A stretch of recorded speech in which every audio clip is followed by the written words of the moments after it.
kur kam nisur të bëj bukën me tharm, rutina ime e darkës tani ka ndryshuar. Është ora 7:30 e darkës dhe unë tani më duhet të zë bukën. Kam thuajse çdo natë të njëjtin orar për ta zënë dhe që nga pasditja deri në momentin që do vi orari për të zënë bukën, unë merrem me punën. Ishte dhe dita e fundit e ofertës së programit të dobësimit dhe sistemi im ka shpërthyer nga porosi. Këto produkte japin vërtet rezultate fantastike dhe klientja ime nga Kosova arriti të humbas 6 kg në një muaj përdorim të tyre.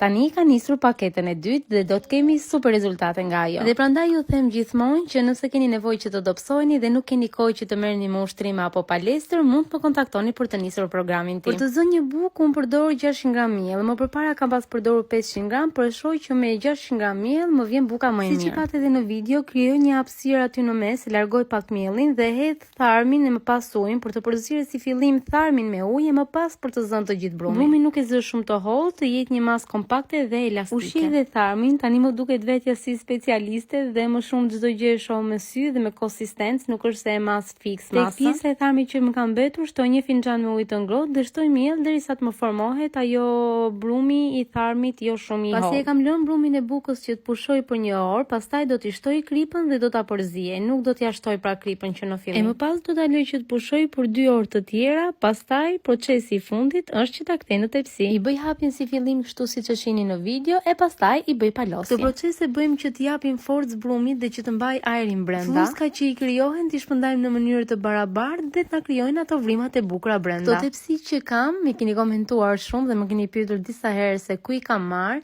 por në fakt nuk ka dalë fare materiali mirë. Unë tani e vendos një letër përpjekje, se ndryshe nuk e vendos dot bukën ashtu siç është, dhe jam në kërkim të një tepsie tjetër si kjo që kam, këtë formë dua, ama që të jetë një material më cilësor. Nëse dini ndonjë faqe, ju lutem ma sugjeroni se këtu në Peshkopi nuk kam gjetur më si këto që të kenë cilësi më të mirë. Ashtu siç e kam kaluar brumin në tepsi, do i vë si për këtë tepsin tjetër dhe do e loj gjithë natën që të vi.